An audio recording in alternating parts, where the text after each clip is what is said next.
जय साथियों, रोजगार विपिन के यूट्यूब चैनल में आपका स्वागत है। देखिए, आज हमारी जो है सरदीप ट्रिपल एसवी जो आपका बोर्ड है उसके तहत जो अभी आपकी वैकेंसी असिस्टेंट सेंटर इंस्पेक्टर की जो आई थी अलग अलग विभागों में, तो उस सभी वैकेंसियों के लिए हमारी जो आज पहली क्लास स्टार्ट होने वाली है। जैसा कि आपने थंबनेल में देख ही लिया होगा कि आज का जो टॉपिक हमारा क्या रहने वाला है। मैनुअली तो आज की क्लास है उसमें हम सिर्फ इंट्रोडक्शन के बारे में बात करेंगे कि हम कैसे कैसे अपनी क्लास का शेड्यूल रखने वाले हैं और क्या क्या टॉपिक हमारे रहेंगे। प्रत्येक दिन एक टॉपिक पर एक क्लास आपकी रहेगी, चाहे वो आपकी 30 मिनट की क्लास हो या फिर 1 घंटे की क्लास हो। पूरा टॉपिक एक दिन में हम कवर करेंगे एक क्लास में।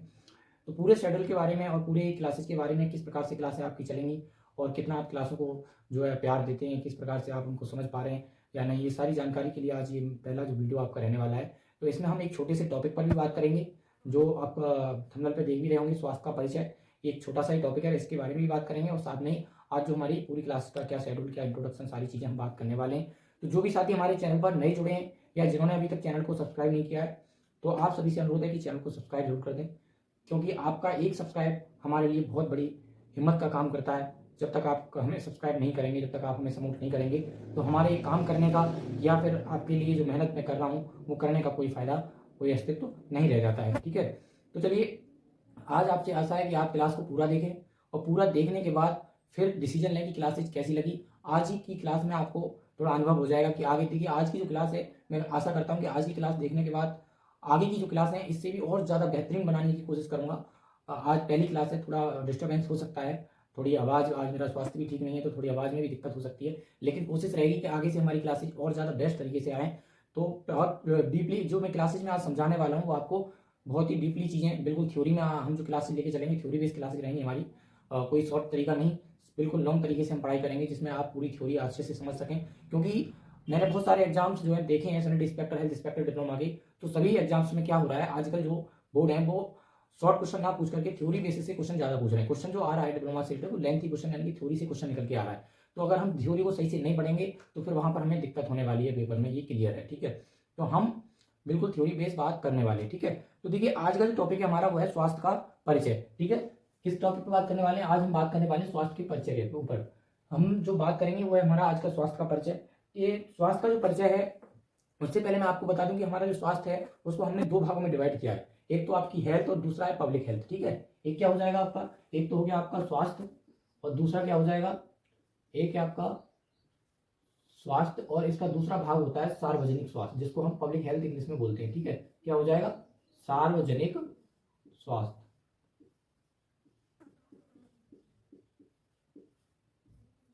इस प्रकार से इसको हमने क्या है, भाग 1 और भाग 2 में बांटा है। ठीक है, तो आज हम जो बात करने वाली है सिर्फ इसके बारे में बात करने वाले हैं, स्वास्थ्य के बारे में, ना कि सार्वजनिक स्वास्थ्य के बारे में। अगली जो हमारी वीडियो रहेगी वो सार्वजनिक स्वास्थ्य के ऊपर रहेगी, पहली वीडियो हम बात करेंगे स्वास्थ्य के बारे में। ठीक है, तो देखिए सबसे पहले आपका यहाँ से बहुत ज्यादा इंपॉर्टेंट क्वेश्चन ये बनता है कि स्वास्थ्य की परिभाषा।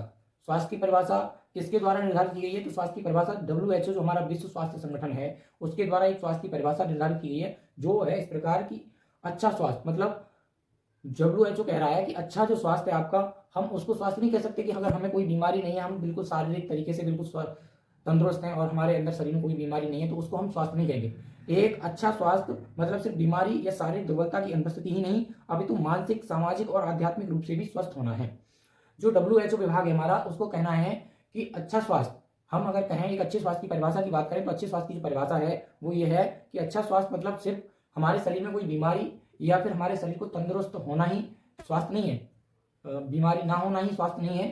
साथ में ही हम अपने जो शरीर है हमारा, जो दिमाग है, वो मानसिक रूप से और शारीरिक रूप से और सामाजिक रूप से, हम सभी रूप से स्वस्थ होने चाहिए, तभी हम अपने आप को स्वस्थ कह सकते हैं, तभी हम एक अच्छे स्वास्थ्य की परिभाषा प्राप्त कर सकते हैं। ठीक है, तो ये जो परिभाषा है वो WHO के द्वारा स्वास्थ्य की परिभाषा जारी की गई है। ठीक है, क्या है आप देखेंगे, एक बार हम स्वास्थ्य की परिभाषा बोर्ड पे लिख देते हैं, जो भी साथी साथ में नोट बनाना चाहे नोट्स, तो आप नोट्स भी बना सकते हो। ठीक है, मैं बिल्कुल आपको साफ साफ, चाहे हमारा क्लास जो है थोड़ा स्लो मोशन में हो सकता है, लेकिन हम उसको स्वास्थ्य लेके चलेंगे बिल्कुल धीरे अच्छे से। ठीक है, तो क्या है स्वास्थ्य की परिभाषा,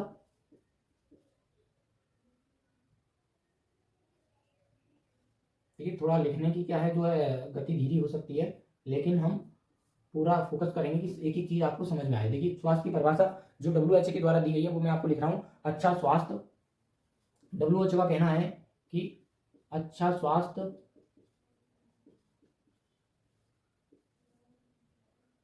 अच्छा स्वास्थ्य का मतलब,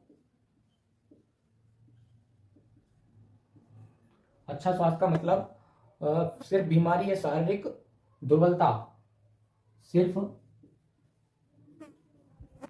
बीमारी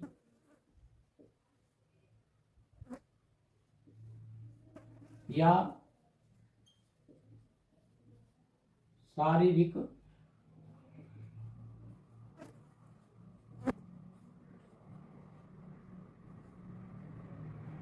का ना होना,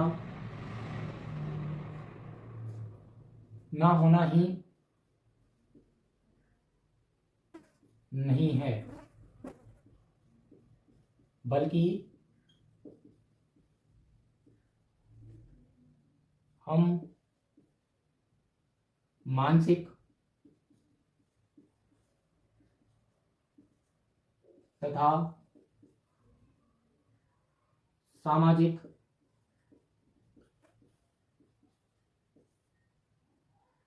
रूप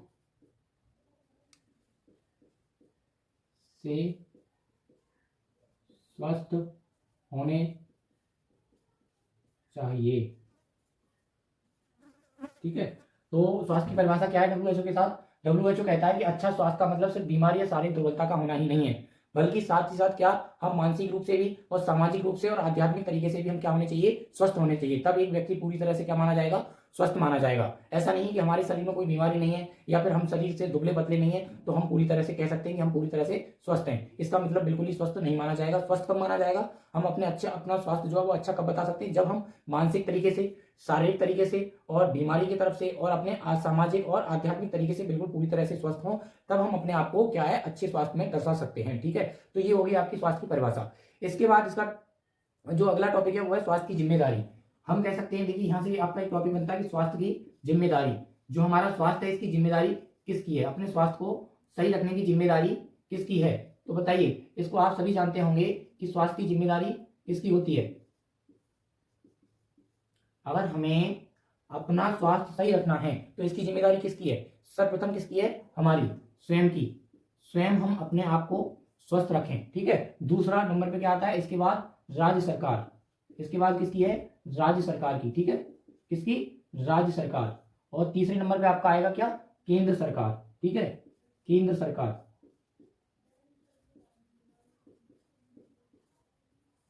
इस प्रकार से हम कह सकते हैं कि स्वास्थ्य की जो जिम्मेदारी है, अपने स्वास्थ्य को, मनुष्य जो है, मानव जो है, अपने स्वास्थ्य को सही रखने के, अपने स्वास्थ्य के लिए सही रखने के लिए, अपने आप को स्वस्थ रखने के लिए कौन जिम्मेदार है, तो सबसे पहले तो हम स्वयं जिम्मेदार हैं। ठीक है, उसके बाद राज्य सरकार जिम्मेदार है और उसके बाद केंद्र सरकार जिम्मेदार है। सबसे पहले हमें अपने शारीरिक को, अपने शरीर को, अपने शारीरिक स्वास्थ्य को सही रखने के लिए अपने आप जो है कार्य करने चाहिए। उसके बाद कुछ योजनाएं जो है वो राज्य सरकार द्वारा लागू की जानी चाहिए, जिससे व्यक्ति और जो हमारा सामाजिक समाज है उसमें बीमारियां ना फैलें। और तीसरे नंबर पे केंद्र सरकार भी उसमें सहयोग करे। ये कहती है हमारी स्वास्थ्य की जिम्मेदारी। ठीक है, तो इसमें क्या आ गया, स्वयं, स्वयं से क्या हो जाएगा, मतलब व्यक्ति स्वयं अपना ध्यान रखे। तो अपना ध्यान कैसे रख सकता है व्यक्ति, अपना ध्यान रख सकता है किस तरीके से, जैसे एक अच्छे भोजन के तरीके से। अच्छा भोजन हमें करना चाहिए, सुबह हमें प्राणायाम, योगा वगैरह और आपका मेडिटेशन वगैरह करना चाहिए, ताकि हम पूरी तरह से स्वस्थ रख सकें। और राज्य सरकार कैसे भागीदारी है इसमें, तो राज्य सरकार का कार्य है कि भाई समाज में, अपने जो राज्य का एरिया है उसमें वो नई नई योजनाएं चलाए और उसमें निरीक्षण करे और जांच करें कि देखें कौन कौन सी बीमारियां किस प्रकार फैल रही हैं, उन बीमारियों पर रोक लगाने का काम किया जाए राज्य सरकार द्वारा।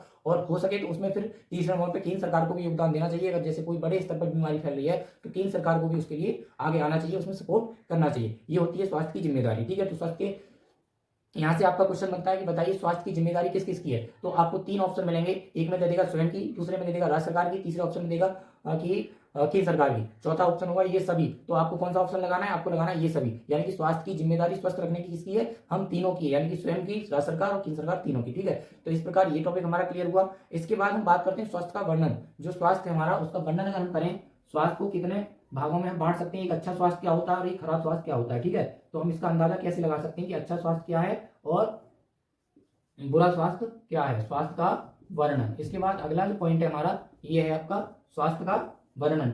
हम एक स्वास्थ्य का पता कैसे लगाएं कि एक अच्छा स्वास्थ्य क्या है और उसकी सबसे जो है नीचे का क्रम क्या है, सबसे निचला क्रम क्या है। तो इसको हम बांट सकते हैं किस तरीके से, मान लो एक हमने ये बना दिया एक रेखा हमने इस तरीके से खींच ली, ठीक है। क्या किया हम यहाँ पर एक, ये है क्या हमारा शरीर, ठीक है, हमारा ये शरीर है, हमने एक रेखा के तरीके से एक शरीर बनाया। अब हम इसके निचले स्तर को चलेंगे उतना ही हमारा स्वास्थ्य क्या है वो खराब व्यवस्था में होता जाएगा, इसके ऊपर जितने चलेंगे उतना ही हमारा स्वास्थ्य क्या होगा एक अच्छी व्यवस्था में होता चला जाएगा। जैसे एक अच्छे, पहले हम अच्छे चरण की बात करें तो सबसे पहले चरण पे आता है बीमारी से मुक्ति, ठीक है। क्या आएगा, पहले बीमारी से हमको क्या करनी है, मुक्ति पानी है, बीमारी से व्यक्ति क्या होना चाहिए, मुक्त होना चाहिए। इसके बाद क्या हो जाएगा हमारा, इसके बाद अच्छा स्वास्थ्य, ठीक है। पहले व्यक्ति को बीमारी से सही होना होगा, फिर उसके बाद अपने स्वास्थ्य को अच्छा बनाना होगा, अच्छा स्वास्थ्य, और इसके बाद हमें क्या करना होगा, इसके बाद फिर इसको तीसरा जो चरण होता है वो होता है उच्चतम, उच्चतम स्वास्थ्य। ये 3 चरण होते हैं एक अच्छे स्वास्थ्य के। सबसे पहले बीमारी से मुक्ति, उसके बाद एक अच्छा स्वास्थ्य बनेगा, और उसके बाद उच्चतम स्वास्थ्य बनेगा। इसके बाद अगर हम नीचे की बात करें तो इसके बाद आएगी एक अचिन्हित बीमारी,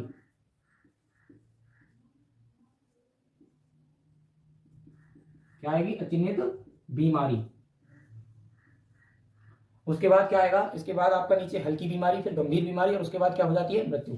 इसके बाद आएगी आपकी हल्की बीमारी। पहले हमें एक ऐसी बीमारी का पता चलता है जिसके बारे में हमें पता ही नहीं होता कि हमारे शरीर में क्या बीमारी इस समय है, फिर उसके बाद थोड़ा थोड़ा हमें बीमारी के बाद में पता चलता है कि हाँ ये बीमारी है, तो इसे हम कहते हैं हल्की बीमारी।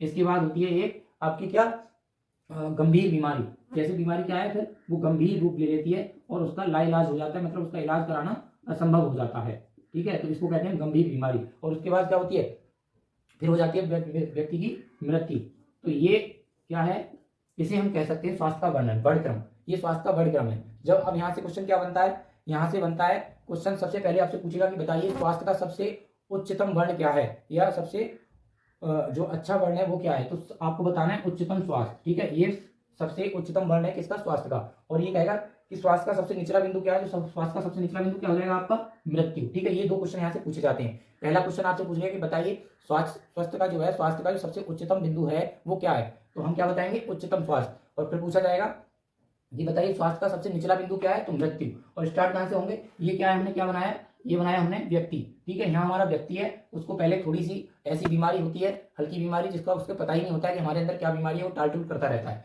उसके बाद हल्का सा बीमारी के बारे में पता चलता है कि ये छोटी मोटी बीमारी है, फिर हम उसका इलाज नहीं कराते, फिर भी उसको ऐसे करते रहते हैं, तो फिर वो क्या होती है, गंभीर बीमारी का रूप ले लेती है, गंभीर समस्या बन जाती है, और फिर उसका इलाज होना असंभव हो जाता है। फिर क्या होता है, फिर व्यक्ति की हो जाती है मृत्यु, ठीक है। ऐसे ही अगर हम जब किसी व्यक्ति का हम इलाज करते हैं और उसको हम सही उपचार पा करके अगर सही होने की कोशिश करते हैं, तो पहले हमें क्या करना होता है, पहले बीमारी से हमको मुक्ति लेनी होती है, मतलब बीमारी से सही होना होता है। फिर अपने स्वास्थ्य को, जो हमारे अंदर इम्यूनिटी पावर कम हुई है, जो कमजोरी आई है, उसको अच्छा करके अपने शरीर को अच्छा बनाना होता है। फिर सबसे जो उच्चतम चरण है वो क्या होता है, उच्चतम स्वास्थ्य, यानी कि हम पूरी तरह से बीमारी से स्वस्थ हैं, मानसिक, आध्यात्मिक, सामाजिक, सभी तरीके से, ठीक है। तो ये हुआ आपका स्वास्थ्य का वर्णन। क्योंकि सबसे महत्वपूर्ण जो टॉपिक है इसमें हमारा स्वास्थ्य के अंतर्गत, वो है आपका स्वास्थ्य के कारक।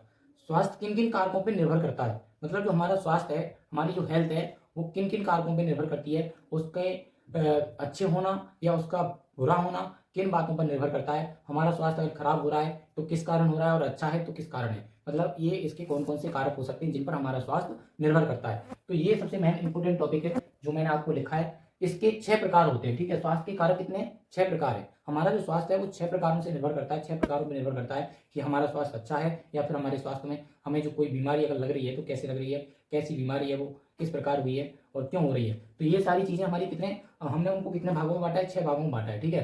तो सबसे पहला हमारा पॉइंट जो आता है वो आता है आपका क्या, वंशानुवाद, ठीक है। वंशानुवाद सभी बात साथी जानते होंगे हमारे, यानी कि कोई आपकी जीन्स, यानी कि आपके पूर्वजों से चलती आ रही कोई बीमारी, ये होती है वंशानुवाद, आपके वंश में। मतलब बहुत सारी बीमारियां हमारी ऐसी होती हैं जो लगातार दर पीढ़ी चलती रहती हैं, ठीक है। तो सबसे पहला नंबर हमारा जो हमारा स्वास्थ्य किस पर निर्भर करता है, हमारे वंश पर, यानी कि हमारे पूर्वजों पर। मान लो कोई बीमारी आपके दादी बाबा या माता पिता या आपके रिलेशन में किसी को है, तो वो आपको भी हो सकती है, ठीक है। जैसे आपका मधुमेह हो गया, जिसको हम क्या बोलते हैं, डायबिटीज, ठीक है, शुगर।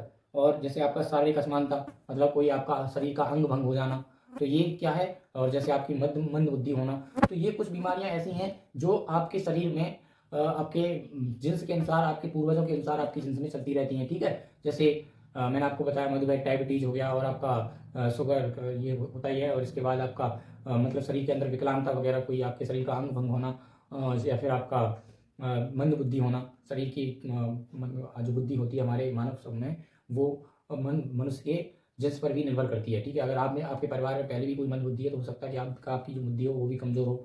तो ये सारी चीजें वंशानुवाद पर निर्भर करती हैं। ठीक है, इसके बाद दूसरा जो स्वास्थ्य का कारक है वो है आपका वातावरण। आप कैसे वातावरण में रह रहे हैं, आपके जो आसपास का वातावरण है वो बहुत ज्यादा मैटर करता है किसके, आपके स्वास्थ्य के लिए। आपका स्वास्थ्य सबसे ज्यादा जो मैटर करता है वो आपके वातावरण पे करता है। आप कैसे वातावरण में रह रहे हैं, आपके आसपास का मौसम, आसपास का जो है पर्यावरण है वो किस प्रकार का है, ये सबसे ज्यादा मैटर रखता है आपके स्वास्थ्य के लिए। मान लो आप ऐसी जगह रह रहे हैं जहाँ पर जल भराव है, कोई पास में आपके घर के पास में नदी है या सॉरी तालाब है, या फिर पानी भरा रहता है, या आपके आसपास नाली है, नाली में आपका पानी जमा रहता है, तो ये बहुत सारी चीज़ें क्या है, ये गंदगी पैदा करती है। जैसे घर में साफ सफाई ना होना, आपके आसपास साफ सफाई ना होना, गंदगी होना, तो इनसे क्या है, इनसे बहुत सारी बीमारियों को जो है वो बढ़ावा मिलता है। जैसे आपके अगर नदी तालाब है और या फिर कोई नाली वगैरह है तो उसमें पानी भरा रहता है, जो पानी एक जगह जल भरा रहता है उसमें बहुत सारे मच्छर पैदा होते हैं, जो कि फिर आपको मलेरिया, डेंगू, टाइफाइड जैसे रोगों की जो है उत्पत्ति करते हैं। ठीक है, ऐसे ही मक्खियाँ वगैरह जो दूषित पदार्थ होते हैं आसपास, सड़े गले पदार्थ आगे आपके आसपास हैं, उन पर बैठेंगी, वो आपके खाने पर आके बैठेंगी, उससे क्या होगा, आपको बहुत सारे रोग होने का दूषित भोजन से। जैसे आपका टाइफाइड, वो थोड़ी हैजा हो गया, अब पानी आपका अगर खराब पानी आपके आसपास है तो उसे पीने से आपको टाइफाइड होने की समस्या। तो ये सारे रोग होने की समस्या आपके वातावरण पर निर्भर करती है, आपका स्वास्थ्य कैसा है। ठीक है, इसके बाद अगला है आपका जीवन शैली। एक हमारी जीवन शैली, जो हमारा दैनिक जीवन है, वो भी सबसे ज़्यादा मैटर रखता है किस पर, हमारे स्वास्थ्य के लिए, कि हमारा स्वास्थ्य कैसा है, ये मैटर करता है हमारी जीवन शैली पर। हम कितने बजे उठ रहे हैं, क्या हम योगा कर रहे हैं या नहीं कर रहे हैं, अपने शरीर के लिए कुछ समय दे रहे हैं या नहीं। अगर आप अपने शरीर के लिए थोड़ा समय देंगे, नहाएंगे धोएंगे, अपने शरीर की साफ सफाई रखेंगे, जैसे बहुत सारी चीज़ें होती हैं हमारी दैनिक दिनचर्या में, जैसे सुबह जैसे कई कई दिन तक लोग नहाते नहीं हैं, या फिर आप गंदे वस्त्र पहने हो, या आपने अपने शरीर की सही से सफाई नहीं करते हो, बाल आपके सही से साफ नहीं है, आपके कान नाक आंखों में मैल मिट्टी वगैरह भरी हुई है, तो ये सब क्या करेंगे, ये सब मिट्टी हमें जो है, ये सब हमारे स्वास्थ्य पर निर्भर वो प्रभाव डालेंगे, हमारा जो शरीर है वो अस्वस्थ होगा ही होगा। ठीक है, इसके बाद अगला जो टॉपिक बात करते हैं वो है हमारा सामाजिक तथा आर्थिक स्थिति। ठीक है, ये भी हमारा सबसे इंपॉर्टेंट टॉपिक है, इंपॉर्टेंट कारक है कि सामाजिक तथा आर्थिक स्थिति। किसी भी व्यक्ति का जो स्वास्थ्य है वो समाज के कुछ पहलू होते हैं। समाज में, जैसे समाज में आप रहोगे वैसी आपकी बुद्धि, आपका मानसिक जो होता है, मानसिक बहुत सारे लोग जो है किसी किसी व्यक्ति को मानसिक तनाव से भी उसको अस्वस्थ कर देते हैं। ठीक है, ऐसा नहीं है कि आपके शरीर में कोई रोग होगा तभी आप रोगी कहलाएंगे, तभी आप क्या स्वास्थ्य खराब होगा। बहुत सारे व्यक्ति मानसिक तौर से भी अस्वस्थ होते हैं, किसी के दिमाग में थोड़ा पागलपन सा हो जाना, या किसी की जो बुद्धि है वो कमजोर हो जाना, या उसके मन में टेंशन वगैरह रहना, ये सारी चीज़ें ये किसके द्वारा होती हैं, समाज के द्वारा फैलती हैं। समाज से बहुत सारे लोग बहुत ज़्यादा प्रताड़ित हो जाते हैं, समाज उनको बहुत इतना ताने वगैरह दे दे के बहुत सारा उनको प्रताड़ित कर देता है, तो उनके अंदर बहुत सारी रोगों की जो है आने की संभावना हो जाती है। और दूसरा इसी का टॉपिक है आर्थिक स्थिति। व्यक्ति की जो आर्थिक स्थिति है वो भी उसको कमजोर कर देती है। जैसे अगर हमारे पास पैसा नहीं है, या फिर हम पूरी तरह से विकसित नहीं है, तो हम जो रोग होते हैं उनको क्या है, अनदेखा कर देते हैं। जैसे छोटा मोटा रोग हमारे शरीर में अगर कोई है तो हम उसको क्या है, ध्यान नहीं देते, कहते हैं बस उसको टाल टूल करते रहते हैं कि ऐसे ही हो जाएगा, तो हमारा काम चलता रहे। किसके कारण, पैसे के कारण। अगर आपके पास पैसा होगा, धन होगा, तो आप छोटे से छोटे रोग को भी जल्दी से जल्दी डॉक्टर को दिखाएंगे और उसको अपना हेल्थ चेकअप करा करके सही करेंगे। तो ये आर्थिक स्थिति भी थोड़ा सा हमारा इसका कारण है, स्वास्थ्य का कारक बनती है। ठीक है, इसके बाद 5वें नंबर पे जो हमारा आता है सबसे महत्वपूर्ण बिंदु, ये हमारा स्वास्थ्य सुविधाएं। बहुत सारे क्षेत्र, वैसे आज के समय पर अगर देखा जाए तो बहुत ही कम ऐसे क्षेत्र हैं जहाँ पर स्वास्थ्य सुविधाएं उपलब्ध नहीं है। फिर भी हम अगर देखें तो कुछ क्षेत्र ऐसे होते हैं जहाँ पर स्वास्थ्य सुविधाएं उपलब्ध नहीं होती हैं। तो स्वास्थ्य सुविधाओं का उपलब्ध ना होना, या उनके जागरूकता, जो स्वास्थ्य है, जो हेल्थ है, उसके खिलाफ अगर जागरूकता अभियान वगैरह नहीं चलाए जाएं, तो फिर ये क्या है, ये भी बहुत ज़्यादा इंपॉर्टेंट हो जाता है स्वास्थ्य के कारक के लिए। ठीक है, तो कुछ क्षेत्र ऐसे हैं जहाँ पर स्वास्थ्य के बारे में लोगों को जानकारी नहीं है, वहाँ पर सुविधाएं नहीं है। कहीं जैसे मान लो कोई रोग वगैरह फैल रहा है, जैसे पीलिया हो गया आपका, या फिर टीबी वगैरह, ऐसे रोग फैलते हैं क्षेत्रों में, मलेरिया फैलता है आपका, डेंगू फैल रहा है, तो उनके बारे में लोगों को जानकारी नहीं होती है कि डेंगू से हमें कैसे बचा जाए। तो सुविधाएं भी नहीं होती हैं, डॉक्टर्स वगैरह वहाँ पे नहीं पहुँच पाते हैं, गवर्नमेंट जो योजनाएं हैं उनका लाभ उन्हें नहीं मिल पाता है। तो इस प्रकार से ये स्वास्थ्य सुविधाएं भी हम पर बहुत ज़्यादा इफेक्ट डालती हैं। ठीक है, इसके बाद जो दूसरा कारक है कि आपका छठा कारक है, ये है अन्य कारक। अन्य कारक में हम सभी कारकों को रख लेते हैं। जैसे आपका अन्य कारक में हम मान लेते हैं कैसे, आपका जैसे कुछ आर्थिक स्थिति हो गई, या फिर आपके कोई महंगाई आ जाना, या तो किसी भी चीज़ में कोई ज़्यादा तरह से क्या होता है, कीमतों में वृद्धि वगैरह हो जाना, दवाई महंगी मिलना, ये सारी चीज़ें ये भी आपके अन्य कारक में आ जाती हैं। तो इस प्रकार से हमने जो है इसको कितने रूपों में बांटा, स्वास्थ्य को हमने 6 भागों में बांटा कि 6 महत्व इंपोर्टेंट बिंदु हैं जो हमारे स्वास्थ्य पर निर्भर का है। इन पर स्वास्थ्य हमारा निर्भर करता है कि हम अच्छे से हैं, हमारा स्वास्थ्य अच्छा है या खराब है, ये हम कैसे डिसाइड करेंगे, इनसे डिसाइड करते हैं। ठीक है, कोई बीमारी हमें कैसे फैल रही है, किस तरीके से बीमारी फैलती है, कैसे उससे बचना है, तो ये सारी चीज़ें हमें इनसे पता चलती हैं। ठीक है, तो ये आज का छोटा सा टॉपिक था जो मैंने शुरुआत के लिए आपको डेमो के तौर पे समझाया। और आप सभी साथियों से अनुरोध करूंगा कि अगर आपको क्लास अच्छी लगी हो तो कमेंट में ज़रूर बताएं कि आज की क्लास कैसी लगी। आप खुद को अगर कोई हमें वो देना है, मतलब राय देनी है, तो आप अपने कमेंट में दे सकते हैं कि क्लास में क्या और बदलाव किया जाए, कैसी क्लास आपको लगी, क्लास में क्या चीज़ें आपको सही से समझ आ रही हैं या नहीं। तो कमेंट के माध्यम से आप जरूर बताएं। जैसा भी होगा मैं और ज़्यादा बदलाव करने की कोशिश करूंगा। आज पहली क्लास थी और मेरा स्वास्थ्य भी थोड़ा ठीक नहीं है, इस कारण मैंने आपको अगर कोई चीज़ थोड़ी सही से समझ में नहीं आई हो तो उसके लिए माफ़ करना। और आगे से और ज़्यादा बेहतरीन क्लास लाने की हम सोचेंगे। और बिल्कुल शुरुआत में मैं उन टॉपिक को कराऊंगा जिन टॉपिक से क्वेश्चन ज़्यादा बनते हैं। यहाँ से भी आपका एक क्वेश्चन पूछ लिया जाता है, सबसे पहले से यही पूछ लेगा कि बताइए स्वास्थ्य के कितने कारक होते हैं। ऐसा नहीं है ये क्वेश्चन आप सोच रहे हैं कि मैं आपको थ्योरी पढ़ा रहा हूँ तो यहाँ से क्वेश्चन नहीं होगा। आजकल क्वेश्चन थ्योरी से ही ज़्यादा बन रहे हैं। आपको दे देगा कि देखिए WHO के द्वारा जो हमारा स्वास्थ्य है वो इस पर निर्भर किया गया है, तो बताओ क्या बता पाएंगे कि आप हमारा जो स्वास्थ्य है किन बातों पर निर्भर करता है। तो आपको उसमें ऑप्शन दिए होंगे कि बताइए आपका स्वास्थ्य वंशानुगत पर निर्भर करता है या वातावरण पर निर्भर करता है, किस पर निर्भर करता है। तो एक जगह मान लो दे दिया वातावरण और ऑप्शन में और सभी ऑप्शन आपको हट करके दे दिए, तो आपको क्या चुनना होगा? वातावरण। आपसे नंबर भी पूछ लिया कि हमारा जो स्वास्थ्य है वो कितने प्रकार पर निर्भर करता है, तो आपको बताना है छह कारक हैं जो हमारे स्वास्थ्य को क्या है प्रभावित करते हैं। ठीक है, ये स्वास्थ्य को प्रभावित करने वाले कारक हैं। आपसे ऐसे ही क्वेश्चन पूछेगा कि स्वास्थ्य को प्रभावित करने वाले कारकों के नाम बताइए, तो आपको उसमें नाम दिए होंगे ऑप्शन में, तो आपको पहचान करना है कि कौन कौन से कारक हैं जो स्वास्थ्य को प्रभावित करते हैं। ठीक है, यहाँ से बहुत सारे क्वेश्चन आपके बनने के चांस हैं। एक क्वेश्चन आपको यहाँ से देखने को मिलेगा एग्जाम में, ये मैं आपसे वादा करता हूँ। ठीक है, तो आज की क्लास कैसी लगी जरूर बताएं। बार बार आपसे यही रिक्वेस्ट है। और क्लास को ज़्यादा से ज़्यादा साथियों तक शेयर करें ताकि सभी साथी क्लास से जुड़ें, तो मैं और ज़्यादा मेहनत आपको करूँ और क्लास को बेहतरीन तरीके से बनाने की कोशिश करूँ। और हर रोज़ क्लास को देखने के लिए रात 9 बजे हमारे यूट्यूब चैनल से जुड़े रहें। क्लास को मैं लाइव नहीं ले पा रहा हूँ क्योंकि लाइव की अभी मेरे पास सुविधा उपलब्ध नहीं है। रिकॉर्डेड क्लासेस में आपको मिलते रहेंगे, हर शाम 9 बजे आपको क्लास मिलेगी, सोमवार से शनिवार तक। और हर संडे में हम रखेंगे प्रैक्टिस सेट। जितने भी हमने एक हफ्ते में जो सिलेबस किया है उससे रिलेटेड जितने भी क्वेश्चन आपके परीक्षा में बन सकते हैं वो सारी चीज़ों पर हम डिस्कशन करेंगे और उसके प्रैक्टिस सेट भी लेके आएंगे। ठीक है, तो चलिए आज की क्लास में इतना ही। बने रहिए हमारे चैनल पर, तब तक के लिए धन्यवाद। जय हिंद।